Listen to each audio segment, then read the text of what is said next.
Welcome to CiviCrux. Don't forget to subscribe and hit the bell icon for regular updates on engineering content. Hey guys, இன்னைக்கு நம்ம பார்க்க போறது submerged unit weight and some of the topics வந்து பார்க்க போறோம். Already நம்ம வந்து gamma sat saturated saturated unit weight பார்த்திருக்கோம். அதுக்கு ஃபார்முலா என்னன்னு டெரைவ் பண்ணோம். G plus E divided by 1 plus E into gamma W. இதான் அந்த ஃபார்முலா. இது வந்து நம்ம பார்த்திருக்கோம். இப்ப வந்து நம்ம பார்க்க போறது submerged unit weight. Submerged unit weight அப்படின்னா காமா டேஷ்னு சொல்றாங்க. அந்த காமா டேஷ்க்கு ஃபார்முலா என்னன்னா gamma sat minus gamma W. Gamma sat அப்படின்னா saturated unit weight of the soil. அது எப்போனா சேச்சுரேட்டட் கண்டிஷன்ல. காமா டபிள்யூனா unit of weight of water. அப்ப காமா சாட்ல யூனிட் வெயிட் ஆஃப் வாட்டரை மைனஸ் பண்ணா gamma dash submerged unit weight கிடைச்சிரும். இது ஏன் வந்து மைனஸ் பண்றோம் காமா டபிள்யூ அப்படின்னா சப்மர்ஜ் யூனிட் வெயிட், அதாவது ஆர்கிமிடிஸ் பிரின்சிபல் படிதான் இந்த காமா டபிள்யூ மைனஸ் பண்றோம்.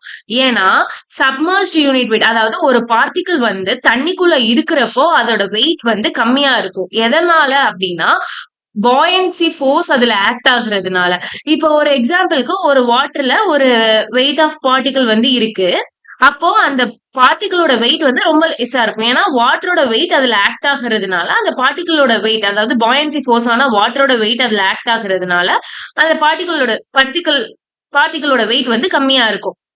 அப்ப சப்மர்ஜ்டு யூனிட் வெயிட்ன்றதுதான் effective weight of a material when it is fully submerged in water. அதாவது எந்த ஒரு பொருள் ஃபுல்லா வாட்டர்ல சப்மர்ஜ்ட் ஆனதுக்கு அப்புறம் அதோட வெயிட் பாக்குறது தான் சப்மர்ஜ்டு யூனிட் வெயிட்.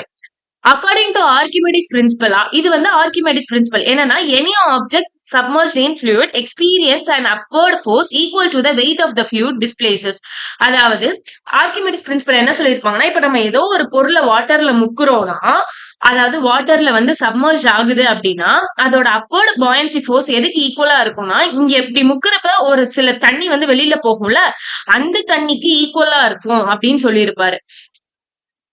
சாயில் வந்து சப்மர்ஜ்ட் கண்டிஷன்ல இருக்கிறப்போ அதோட வெயிட் வந்து லெஸ்ஸா இருக்கும். எதனால அப்படின்னா அப்வர்ட் ஃபோர்ஸ்னால. இப்பதான் சொன்னேன்.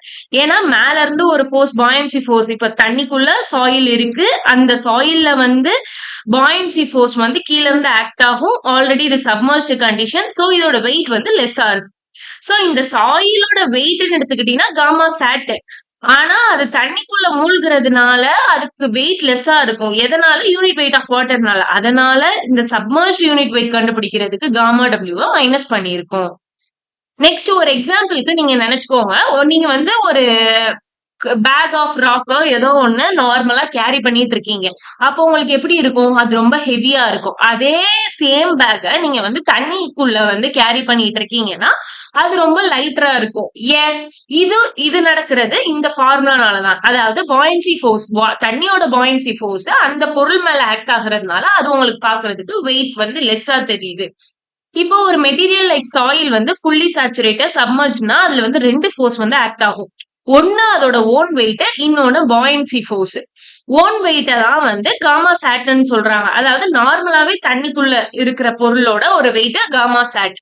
அதே சப்மர்ஜ்ட் இருக்குன்னா அதுல அப்வர்டா unit weight of water act ஆகும், அது காமா டபிள்யூ. இங்க பார்த்தா இந்த டயக்ராம் பார்த்தா உங்களுக்கு புரியும். என்னன்னா காமா, இப்போ ஒரு பொருள் வந்து இப்படி இருக்கு, சோ இதுல வந்து சப்மர்ஜ்ட் ஆயிருக்கு, சோ இதுல இருந்து ஒரு யூனிட் வெயிட் வந்து ஆக்ட் ஆகுது. அப்ப யூனிட் வெயிட் ஆக்ட் ஆகுறப்ப தண்ணிக்குள்ள இந்த பொருளோட வெயிட் வந்து லெஸ்ஸா இருக்கும். சோ இந்த gamma sat minus gamma W அப்படின்றதுதான் காமா டேஷோட ஃபார்முலா.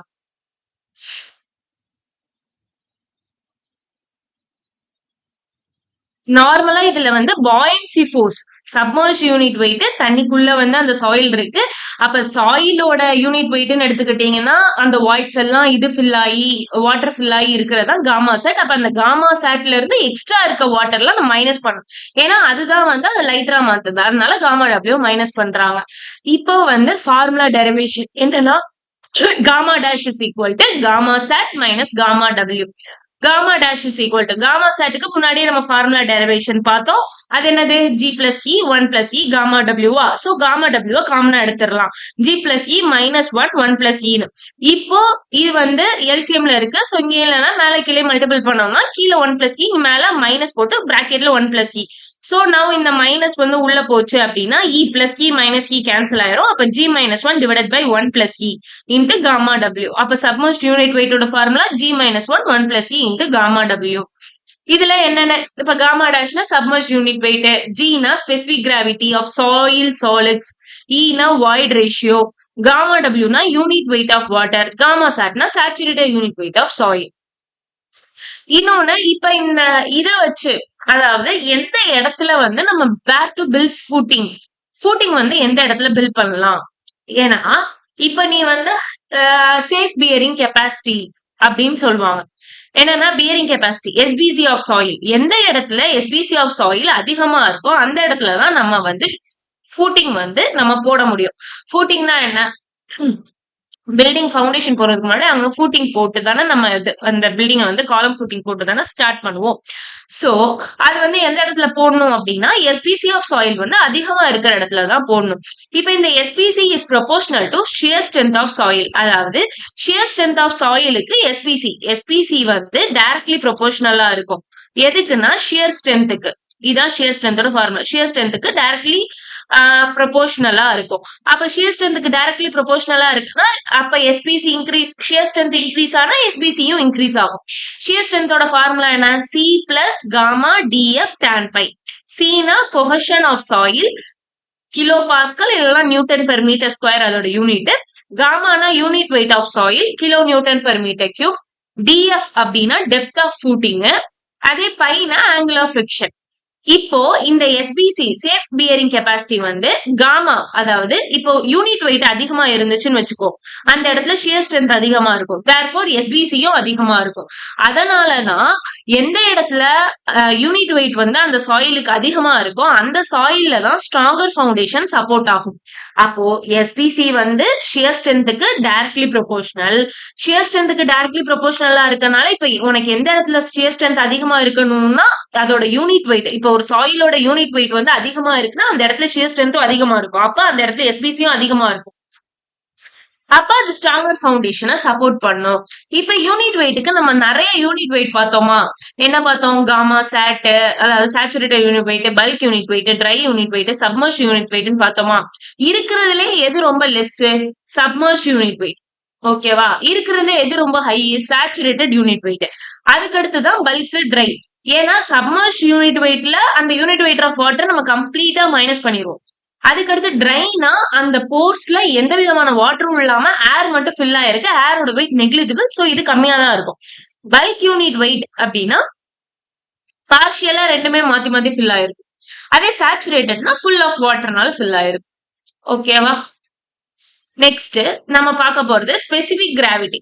ஸ்பெசிபிக் கிராவிட்டிக்கு ஃபார்முலா என்ன? ஸ்பெசிபிக் கிராவிட்டி வந்து நிறைய இதுல யூஸ் பண்ணுவாங்க. அதுக்கு ஃபார்முலா என்ன அப்படின்னா யூனிட் வெயிட் ஆஃப், இப்ப ஏதோ ஒன்னுக்கு நீங்க ஸ்பெசிபிக் கிராவிட்டி கண்டுபிடிக்கணும்னா unit weight of any material divided by unit weight of standard material. Any மெட்டீரியல்ல நீங்க எதுக்கு கண்டுபிடிக்கணுமோ அதை மேல போடணும். கீழே வந்து உங்களுக்கு ஆல்ரெடி ஸ்பெசிபிக் கிராவிட்டி தெரிஞ்ச ஒரு ஸ்டாண்டர்ட் மெட்டீரியலை யூஸ் பண்ணிக்கணும். மோஸ்ட்லி இந்த ஸ்டாண்டர்ட் மெட்டீரியல் எதா யூஸ் பண்ணுவாங்க? யூனிட் வெயிட் ஆஃப் வாட்டரா யூஸ் பண்ணுவாங்க. அப்ப மேல நம்ம இதுல என்ன கண்டுபிடிக்க போறோம்? யூனிட் வெயிட் ஆஃப் சாலிட்ஸ், அதாவது ட்ரை சாலிட்ஸ். ஓகேவா? கீழே வாட்டர். இந்த வாட்டரோட இந்த யூனிட் வெயிட் காமா டபிள்யூ அப்படின்றது உங்களுக்கு கொஸ்டின்ல கொடுத்துருக்க யூனிட்டை பொறுத்து. இப்ப ஜி வந்து எந்த யூனிட்ல கேட்டிருக்கோம்? இப்ப இங்கே பாருங்க 4 டிகிரி செல்சியஸ்ல இதெல்லாம் வந்து கான்ஸ்டன்ட் டேர்ம். இதை வந்து நீங்க ஃபார்முலாக்கு தக்கன அந்த இதுல கொஸ்டினுக்கு தக்கன யூஸ் பண்ணிக்கணும். இப்ப உங்களுக்கு கேஜி பெர் மீட்டர் கியூப்ல யூஸ் பண்ணணும்னா 4 டிகிரி செல்சியஸ்ல காமா டபிள்யூட value 1000 KG per metre cube. அதே வந்து ஜி பர் சிசில யூஸ் பண்ணோம்னா 1. அதே கிலோ நியூட்டன் பெர் மீட்டர் கியூப்னா 9.81. டன்னுனா 1 டன் மீட்டர் கியூப். மோஸ்ட்லி இந்த 9.81 தான் யூஸ் பண்ணுவாங்க. இந்த காமா டபிள்யூ வந்து கான்ஸ்டன்ட். ஓகேவா? Next unit weight of solids. இங்க என்ன பார்த்தோம்? இப்ப காமா எஸ். இப்ப இந்த unit weight of solids gamma S. Gamma எஸ்னா என்ன? Weight of solids, volume of solids. நம்ம முன்னாடி பார்த்ததான். வெயிட் ஆஃப் சாலிட்ஸ்னா காமா எஸ்னா மேல வெயிட் பர் வால்யூம், அதாவது யூனிட் வெயிட்னா வெயிட் பர் வால்யூம். ஓகேவா? WS divided by VS, weight of solids, volume of solids. You cannot use gamma dash, gamma sat, gamma B, gamma D to find G because these vary with moisture. அதாவது gamma dash இந்த எந்த unit வெயிட்டையுமே நீங்க use பண்ணி G வந்து கண்டுபிடிக்க முடியாது. ஓகேவா? Gamma S மட்டும்தான் யூஸ் பண்ணி உங்களால G கண்டுபிடிக்க முடியும். இந்த காமா டேஷோ சாட்டோ பியோ டியோ ஏன்னா இது எல்லாமே சேஞ்ச் ஆகிக்கிட்டே இருக்கும். அதனால நீங்க அதெல்லாம் வச்சு கண்டுபிடிக்க முடியாது.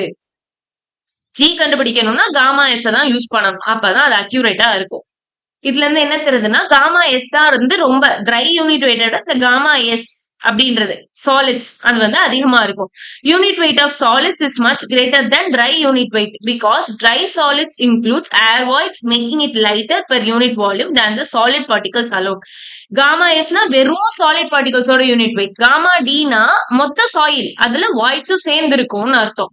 சோ அதனாலதான் காமா எஸ் ரொம்ப பெருசா இருக்கு, காமா டி கம்மியா இருக்கு. சோ இது ரெண்டுத்துக்கான difference between soil solids and dry solids. Soil சாலிட்ஸ்னா காமா எஸ், ட்ரை சாலிட்ஸ்னா காமா டி. இதோட டெபினிஷன் என்னன்னா இதுல வந்து வெறும் இப்ப வந்து இதுதான் வந்து ஒரு மண்ணுனா இதுல சாயில் கிரெயின் இருக்கா, வெறும் அந்த சாயில் கிரெயின்ஸோட வெயிட் தான் சாயில் சாலிட்ஸ். அதே ட்ரை சாலிட்னா இந்த ஒரு சாயிலுக்கும் இன்னொரு சாயிலுக்கும் இடையில இருக்க கேப் வாய்ட்ஸ்ன்னு சொல்லுவோம். அந்த வாய்ட்ஸ்ல வாட்டர் இல்லாம ஏர் ஃபில்லா இருக்கணும். அப்ப இது மொத்தமே கவுண்ட்ல எடுத்துப்பாங்க. அதான் ட்ரை சாலிட்.